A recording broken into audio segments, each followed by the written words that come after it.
Hey, what's up, guys? And welcome back to NadBlox, the only channel that specializes in ruining your ability to sleep. You know, we've tackled abandoned hospitals, decaying prisons, and forgotten towns. But today, we're going somewhere more personal. Somewhere every single one of you has spent years of your life.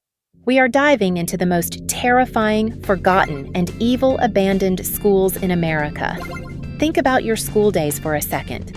That smell of freshly waxed floors and pencil shavings. The bright, innocent sound of the bell ringing, signaling freedom or the nervous anticipation of a test. Field trips, first crushes, the buzzing energy of the cafeteria. These places, schools, are supposed to be temples of learning, fortresses of safety. They are the bedrock of our childhood memories. But what happens when that bedrock cracks? What happens when the learning stops and the screaming starts? The truth is, guys, when a school is abandoned, it doesn't just decay, it rots. It becomes a vast, empty warehouse for trauma, failure, and the souls of those who were trapped inside. The paint peels back, not just to reveal the old plaster, but to expose the dark secrets that were cemented into the very foundations. We're talking about buildings where the last lesson taught was a lesson in pure, unadulterated terror. Today, we're strapping in and facing down 3 desolate institutions. One where innocence was violently stripped away, one where a dark secret was buried deep in the dirt, and one where the line between education and insanity completely dissolved. So dim those lights, turn up your volume, and seriously, don't look over your shoulder.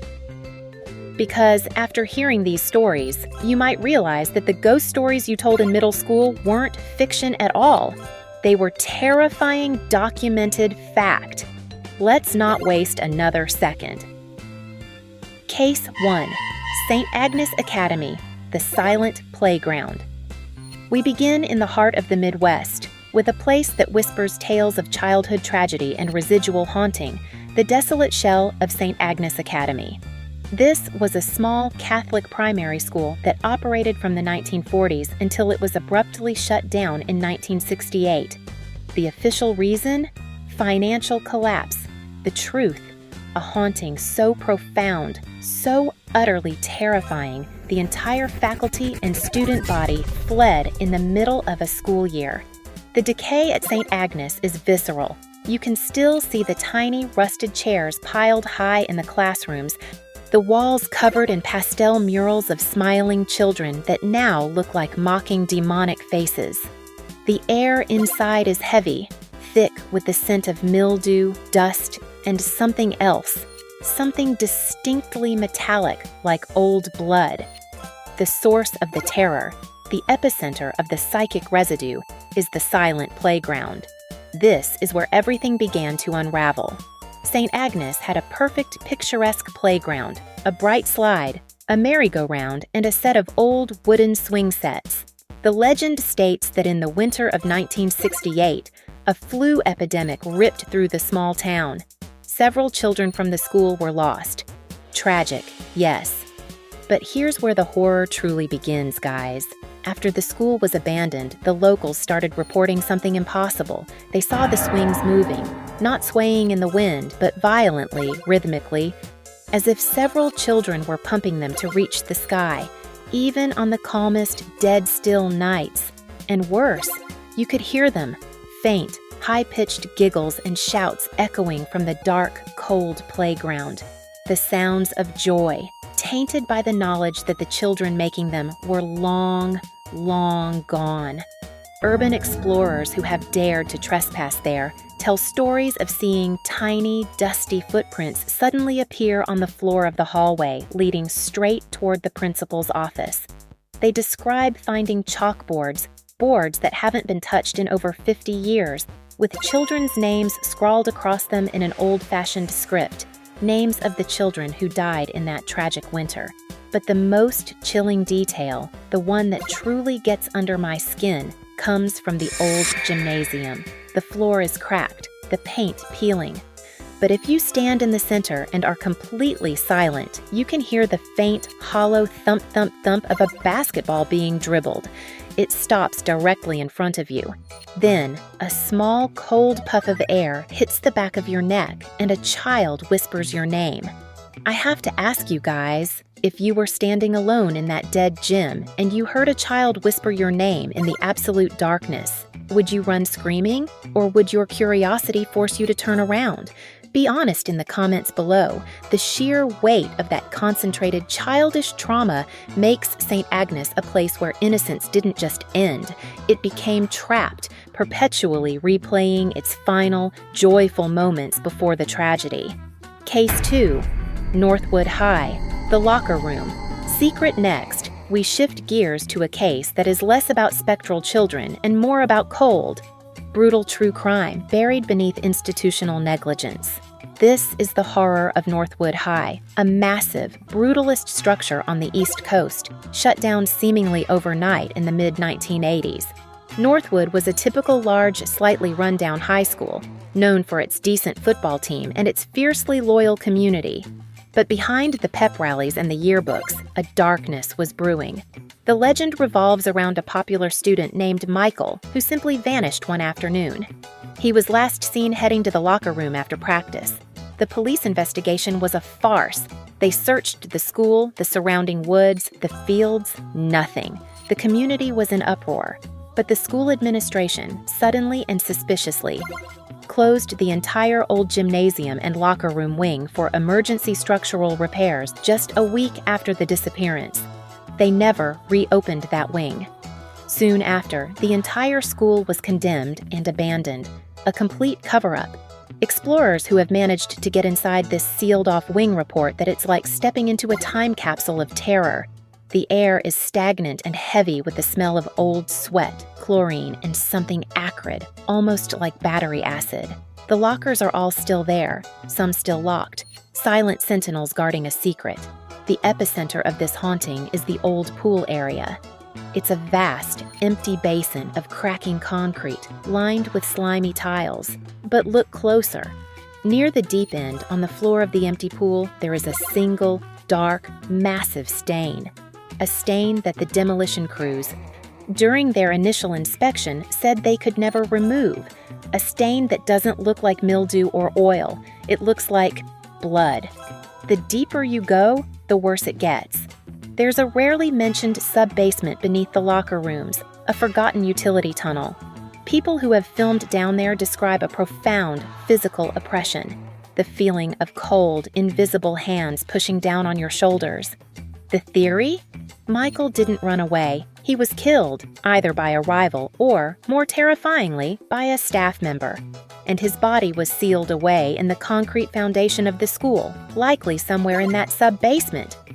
The most bone-chilling activity is the sound. Not a ghost, not a whisper. It's the sound of a single, agonizing, muffled scream that seems to come directly from beneath the concrete floor near that bloodstain. It's a scream of pain and panic, trapped in the walls for 40 years, forever crying out for justice. The school was silenced to protect its reputation, but the victim's voice remains, echoing from the tomb they made for him. Guys, what's the darkest, most terrifying secret you believe your own high school could be hiding right now? Is it an unsolved crime, a sealed-off room, or something purely paranormal? I need to know your deepest theories in the comments. Case 3. Blackwood College, the Asylum Wing. Our final stop is perhaps the most mentally unsettling of all. This is the vast, sprawling nightmare of Blackwood College in the Pacific Northwest. Blackwood wasn't just a college. It was built directly adjacent to an old, decommissioned state asylum.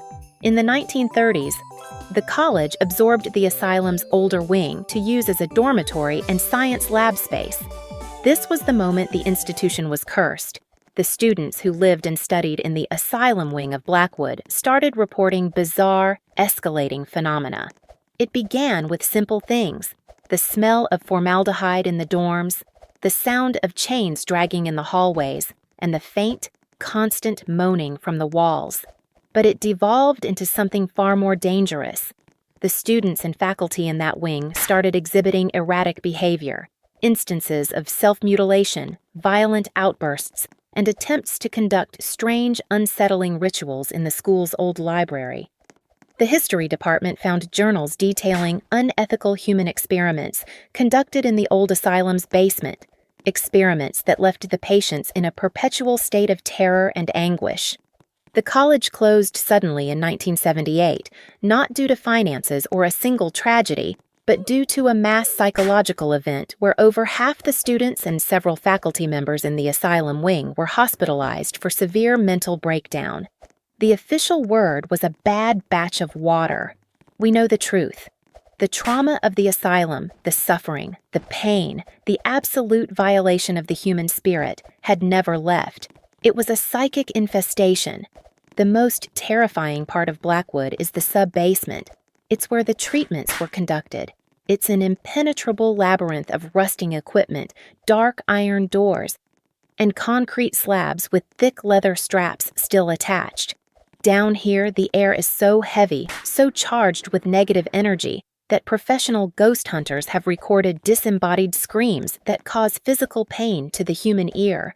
But the entities here aren't just ghosts. They are trapped, tortured souls, reduced to pure, agonizing energy. Explorers report finding walls covered in frantic, desperate scratch marks. They see shadowy figures darting at the periphery, figures that don't look like people, but like grotesque, distorted masses of shadow and hate. If you manage to make it out of the asylum wing, you'll never look at a textbook or a history class the same way. You realize that knowledge isn't always good. Sometimes knowledge, the wrong kind of knowledge, can shatter the human mind and leave its pieces trapped forever in a cold, concrete tomb. Imagine you found a ledger in that basement detailing the names and final moments of every patient tortured there. Would you try to contact their families, or would you burn the ledger and erase the history to stop the entity from using their suffering? Tell me what you'd do, Vanilla Beans, in the comments. The final lesson. We started this journey by talking about the innocence of school, the smell of crayons and gym socks. We're ending it with the heavy reality that some of these institutions are nothing more than monuments to misery and murder.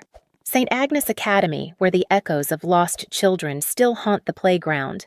Northwood High, where a student's final agonizing scream is forever trapped beneath a pool of blood and concrete. And Blackwood College, where the sheer, concentrated evil of institutional torture left behind a psychic scar so deep it literally drove people insane. These aren't just buildings, guys. They are skeletal remains of a failed promise, abandoned because the darkness inside became too powerful to ignore.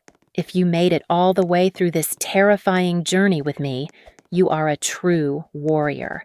You've faced down the silent children, the trapped victim, and the tortured souls. Do me a massive favor. Smash that like button right now if these stories made you look at your old school with a new, terrifying level of suspicion. Subscribe to NadBlox if you want to keep diving into the dark. And let me know your scariest abandoned school stories in the comments below.